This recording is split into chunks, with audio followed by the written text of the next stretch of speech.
Welcome to the Neurokrish Immersion.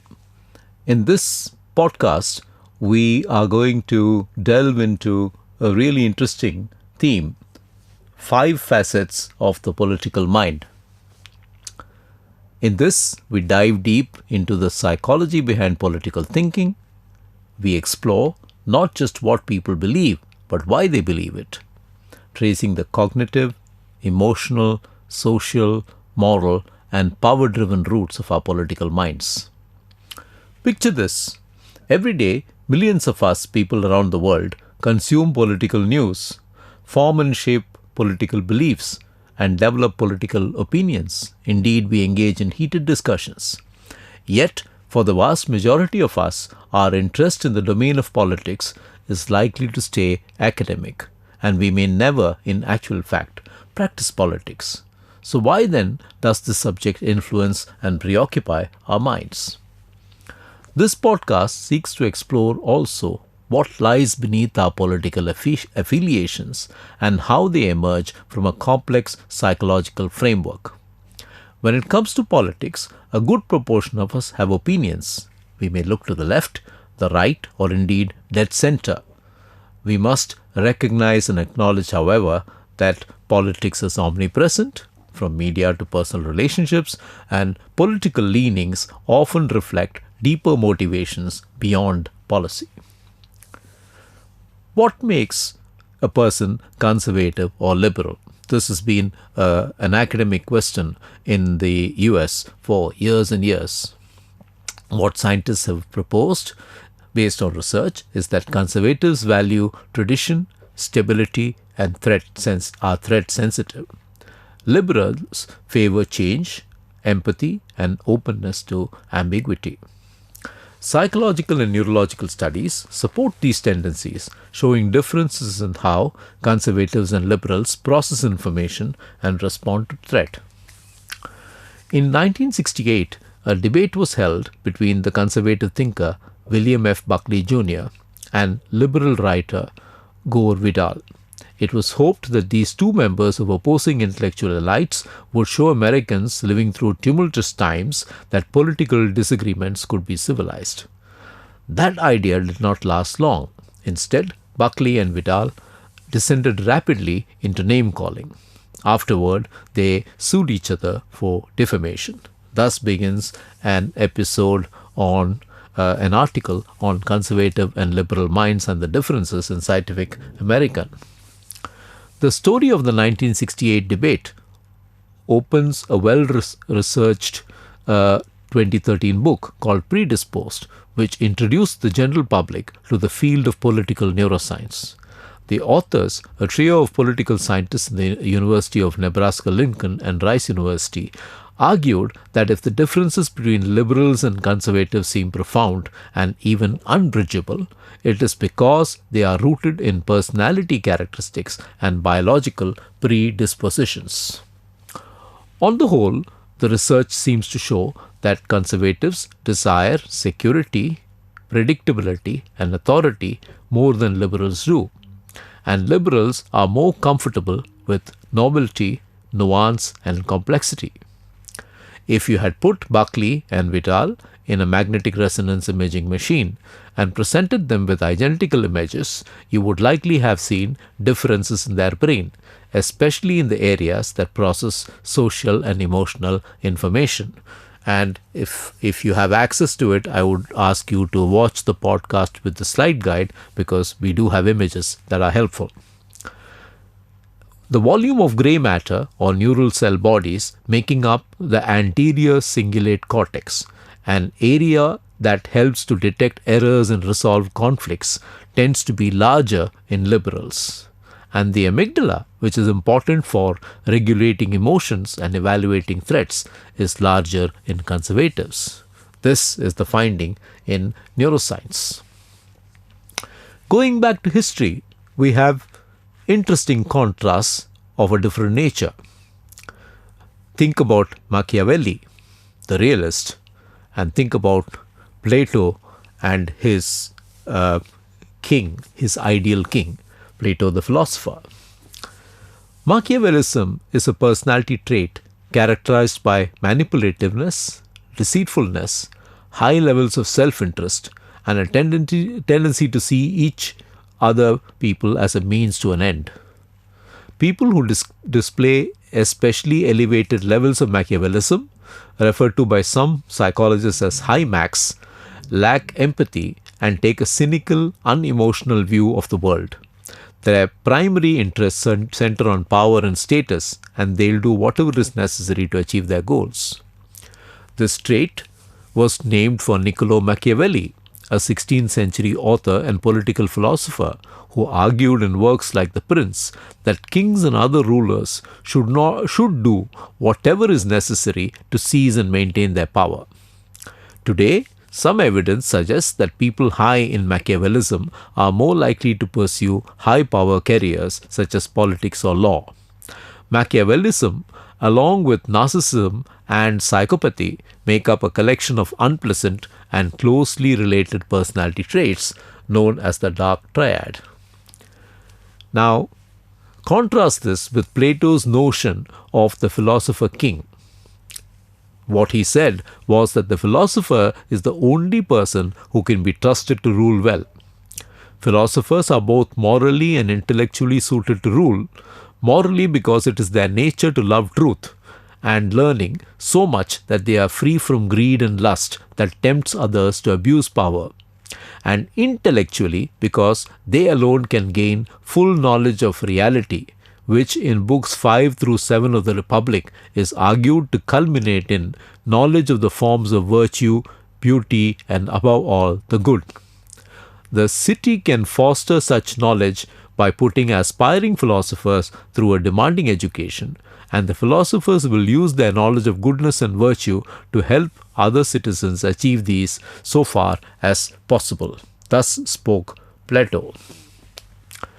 Now, beyond these historical concepts, let's come back to think about the political mind and its 5 facets. Cognition is one facet, emotion another, social identity the third, morality the fourth, and power the fifth. These 5 dimensions act in concert to shape how people engage with politics. Each represents a lens through which political behavior can be interpreted. Let's look at the cognitive mind. The cognitive mind includes various cognitive biases like confirmation bias, the Dunning-Kruger effect, and the backfire effect. Brains in general prefer shortcuts over nuance, and therefore these biases that we have affect how we process political information and reinforce pre-existing beliefs. The confirmation bias describes our underlying tendency to notice, focus, or give greater credence to evidence that fits with our existing beliefs. Think about how you consume the news, or think about how you consume social media. We tend to pick things that fit in with our own frame of thinking. That is our confirmation bias. On the other hand, in a perfectly rational world, people who encounter evidence that challenges their beliefs would first evaluate this evidence and then adjust their beliefs accordingly. However, in reality, this is seldom the case. And when people encounter evidence that should cause them to doubt their beliefs, they often reject this evidence and strengthen their support for their original stance. In other words, we dig our heels in when we are confronted with information that is uncomfortable to us and information that is contrary to our beliefs. This is called the backfire effect. The Dunning-Kruger effect, on the other hand, occurs when a person's lack of knowledge and skill in a certain area causes them to overestimate their own competence. By contrast, this effect also drives those who excel in a given area to think the task is simple for everyone, leading them to underestimate other people's abilities. To give you an example, very often you will find politicians shooting their mouth off about something that they don't know too much about. And what they are engaging in is the Dunning-Kruger effect. So just to remind you, there is a neuroscience of ideology Conservatives have heightened amygdala activity. The amygdala is the part of the brain that is responsible for emotion and threat perception. And the liberals have a active anterior cingulate cortex, a part of the brain that's important for decision making and evaluating situations. These neurological distinctions help explain ideological inclinations and the resistance also to opposing views. What also happens, of course, is that we live in an era, and perhaps this has predated even the current era, of echo chambers and polarization. Today, we have algorithmic filtering that reinforces our biases, and social media is a polarization accelerators. Thus, these platforms deepen divides among us, shielding users from contrary perspectives and elevating emotionally charged content. A study in Scientific Reports talks about opinion and amplification and how it causes extreme polarization in social networks. In this study, Lim and Bentley point out that extreme polarization of opinions fuel many of the problems facing our societies today, from issues on human rights to the environment. Social media provides the vehicle for these opinions and enables the spread of ideas faster than before. They say that previous computational models have suggested that significant external events can induce extreme polarization. But they go on to introduce a social opinion amplification model, SOAM, to investigate an alternative hypothesis that opinion amplification can result in extreme polarization. And they point out that SOAM models effects such as sensationalism, hype, or fake news as people express amplified versions of their actual opinions, motivated by a desire to gain a greater following, show that these things result in extreme polarization, especially when the degree of amplification is small. And they point out that two methods, preventing individuals from amplifying more than a certain number of times and through consistent dissemination of balanced opinions, you can actually prevent polarization. They conclude by saying it is natural to try and have the loudest voice in a crowd when we seek attention. But this work that we've done suggests that instead of shouting to be heard and generating an uproar, it's better for all if we speak with moderation. Let's move on to talk now about the emotional mind. There are three key emotions that seem to drive politics: fear, anger, and hope. And these emotions not only influence voting behavior but also shape entire political events. In politics, words are weapons, tools, and instruments of persuasion. Political narratives are carefully crafted to evoke emotions that can influence public opinions, shape ideologies, and mobilize actions. Whether through speeches, debates, social media posts, or policy discussions, politicians and their strategists use emotionally charged language to craft compelling messages that voters easily and quickly absorb. But why are emotionally charged words so effective, and how do they shape the political discourse?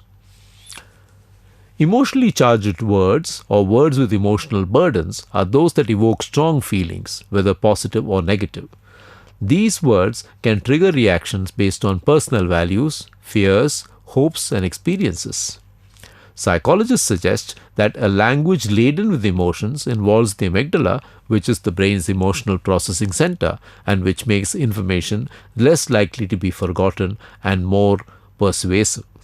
Daniel Kahneman explains in Thinking Fast and Slow that emotionally charged words tap into System 1 thinking, our fast, instinctive, and emotional mode of data processing, instead of System 2, which is slower and more analytical. Political messages often attempt to circumvent critical scrutiny by directly appealing to emotions, thus making emotions a powerful rhetorical device.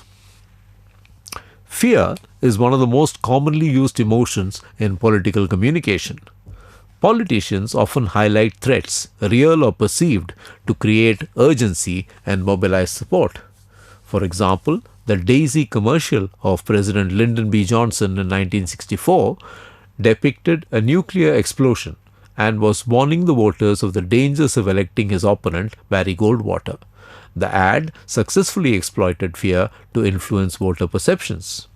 More recently, political leaders from around the world have used fear-based rhetoric to deal with immigration, terrorism, and economic instability.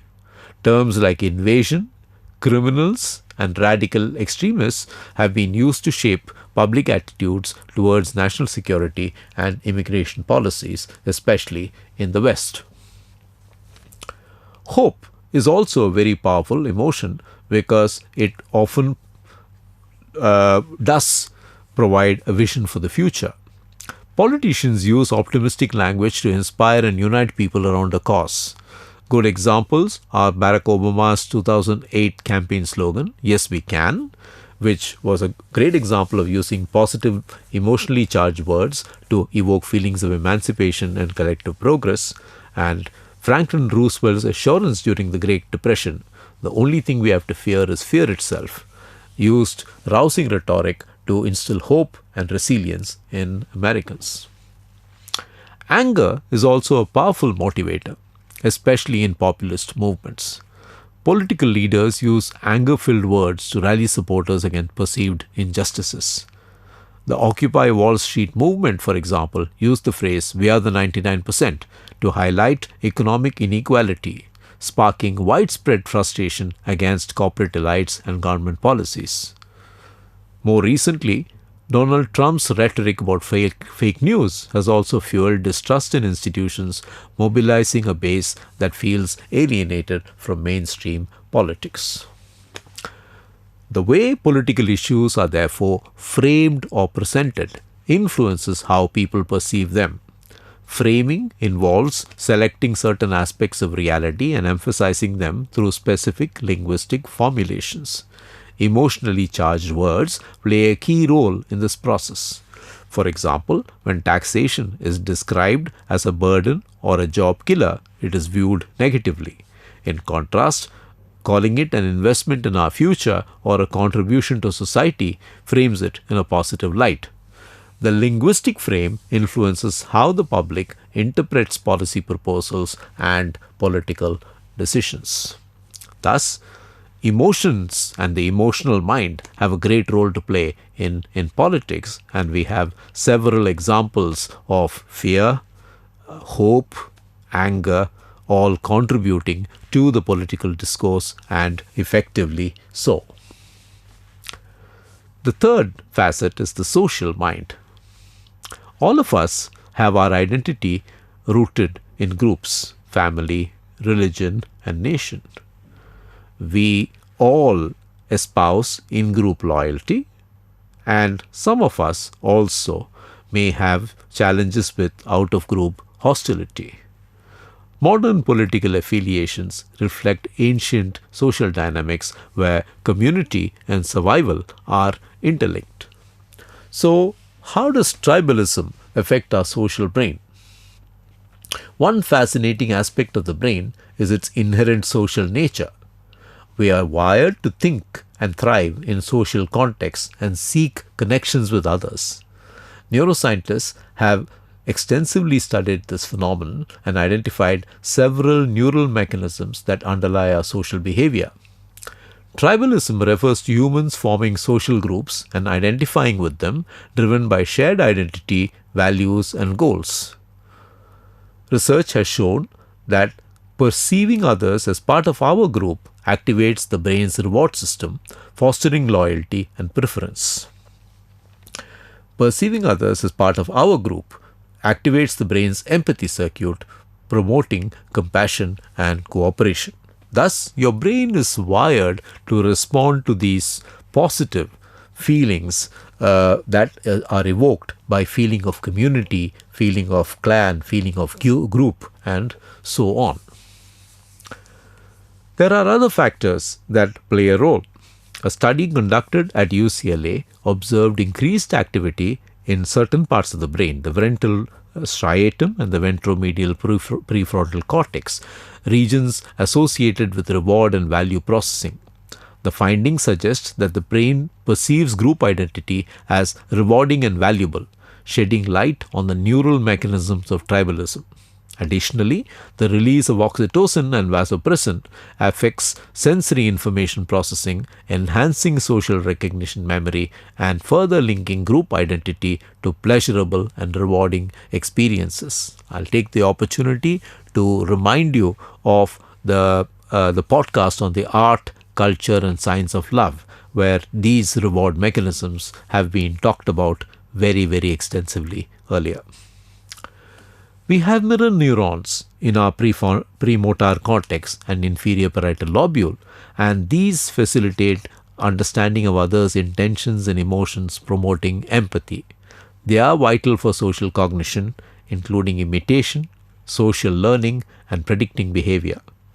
Mirror neurons also foster social bonds, synchronizing our actions and generating shared emotions, enhancing social interaction. Thus, the neuroscience of tribalism, if you ask the question, why is your brain tribal? The brain's reward and empathy system has a role in group identity, loyalty, compassion, and cooperation. Mirror neurons contribute to social cognition, empathy, and social bonding.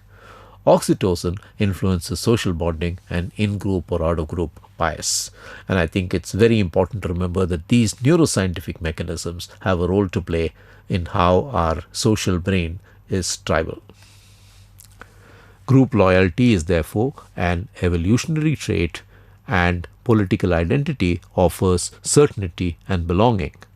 Tribalism strengthens in polarized climates where disagreement becomes enmity and political affiliation becomes a core part of personal identity. And this is all perhaps why people become politically tribal.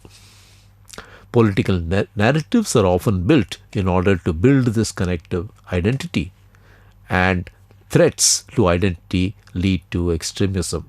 And here we have challenges of cancel culture, ideological rigidity, and social polarization, all of which emerge when identity is central and threatened. If you look at recent examples from around the globe, Brexit, when the British public decided to vote themselves out of the European Union, was a classic case of an identity conflict coming to the fore. Today, the liberal and conservatives in America and in many parts of the world are deeply divided. Another example of identity conflicts coming to the fore. And in India, for years, we have had caste and regional politics that have shaped many political dynasties. And once again, tribalism and our social brains is what leads to us engaging in these type of behaviors where we ally with some people and we reject others very, very strongly. The fourth facet is the moral mind. There is the moral foundations theory which we will talk about, but again, the liberals espouse care and fairness, the conservatives loyalty, authority, and sanctity. Moral frameworks often underlie our judgments and often act as the unseen architecture of political belief. The moral foundations theory posits 5 evolved psychological mechanisms that combine in various ways to produce rapid, intuitive, evaluative judgments, and explains differences in political orientation in terms of the differential reliance on these foundations. Liberals tend to form judgments influenced predominantly by 2 or 3 of the foundations: care, fairness, and perhaps liberty, whereas conservatives tend to form judgments influenced by all of them, including especially loyalty, authority, and sanctity. Do morals influence political ideology, or indeed does political ideology influence your moral structure? This is the question that 3 political scientists set out to test, and they found that the evidence did not support the dominant interpretation of the moral foundation theory, according to which the causal explanatory relationship runs from morality to politics. In other words, your morality influences your politics. If anything, they suggest that political ideology influences moral judgments and not the other way around. Moreover, political ideologies appear more stable than moral foundations and are more strongly predictive of them than the reverse. So, interestingly, rather than the way we used to think, the moral foundation theory, the direction of affiliation may be from the political to the moral, exactly the opposite of what we used to think. There is a politics of right and wrong, therefore, and competing moral priorities fuel debates. Justice, fairness, and freedom, all of which are interpreted differently based on underlying moral values, often lead to intractable disagreements in our population. Let's come to that very controversial topic of religion and political morality. We do know that religion informs our moral political worldviews, and definitely based on which religion we are affiliated to, there are very strong influences. Religious values provide ethical frameworks. They add depth and complexity to political decision making. So what are the foundations of this relationship between religion and politics? There is the old concept of the separation of church and state. Nevertheless, if you think about it, even with this separation, one religion may be privileged over others. For example, when a leader is installed, the predominant religion has a larger role to play than other religions in most examples, most cultures, most countries. Toleration and accommodation of religious beliefs and practices can be challenging. For example, in a secular culture, when there is a religion that prohibits even blood drawing as part of a life-saving procedure, now the religion is in conflict to the values of that society, of that culture. And this therefore causes inherent conflicts. Liberalism and its demands on private self-understanding can be another area of challenge. A religious citizen could feel an acute conflict between her identity, qua citizen, and qua religious. Religious reasons also are part of public deliberation. And proponents of the idea that suitable reasons for public deliberation does not include certain doctrines have come to be known as exclusivists, and their opponents as inclusivists. So once again, religion, when considered politically, if is not fully accepted into public deliberation, there are huge challenges. So religion does have an impact on morality and how we think about morality. Religion does have an impact on our politics and how we think about our politics. And of course, politics and morality have their own relationship. We then look at power and the dynamics of power and how they shape politics. Power drives behavior and narratives. Its pursuit and preservation are central to political maneuvering. Experiments and propaganda illustrate its influence. In political science, power is the ability to influence or direct the actions, beliefs, or conduct of an actor. Power does not exclusively refer to the threat or use of force, so it's not about coercion, but by one actor against another, but may also be exerted through diffuse means such as institutions.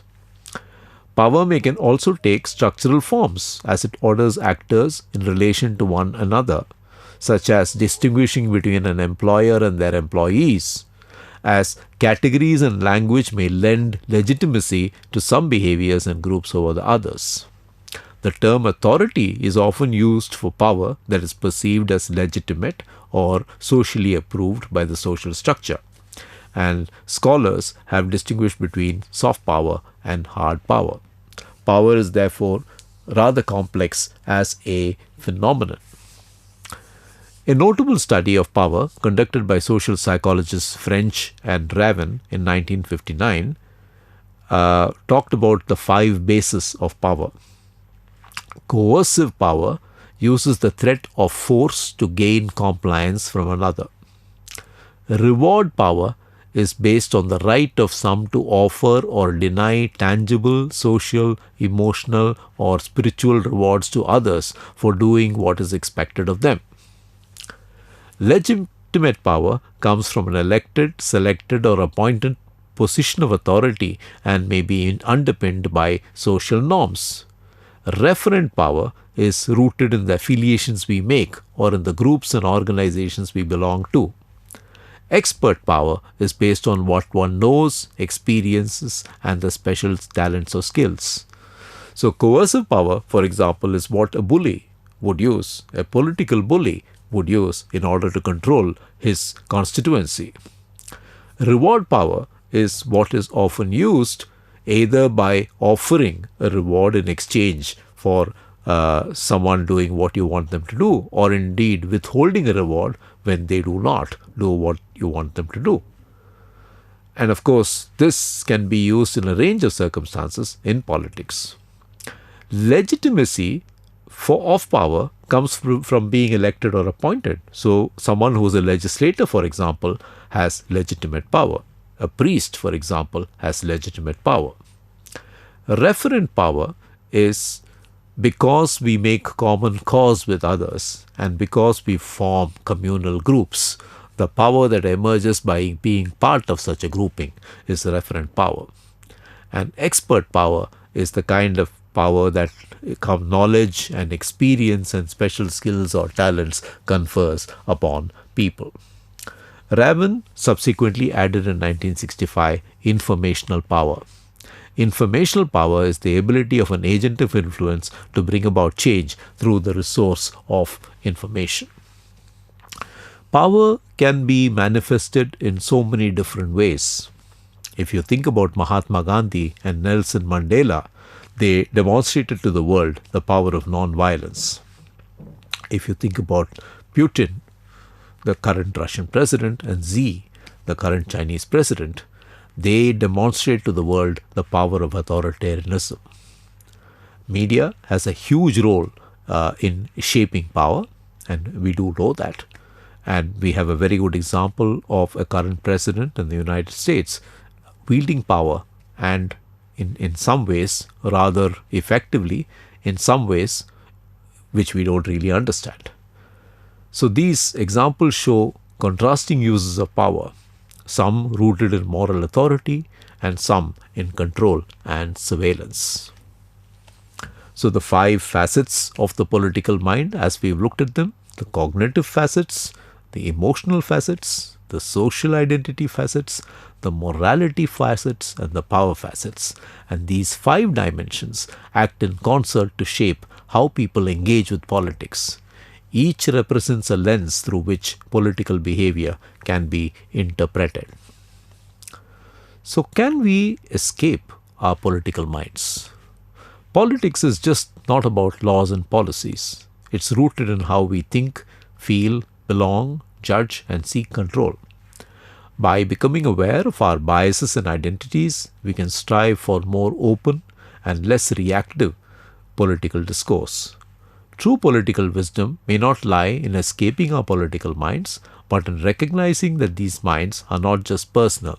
They are shaped by power. They are also shaped by influence, and in a time like this, they are greatly shaped by social media and the amplification of certain belief systems. Understanding this is the first step towards genuine political clarity. Let me leave you with a question. What shapes your own politics? Is it logic or is it identity? Let this question linger as you examine your own beliefs. The journey to understanding begins with curiosity. Remember, all of us operate with some bias. Thank you.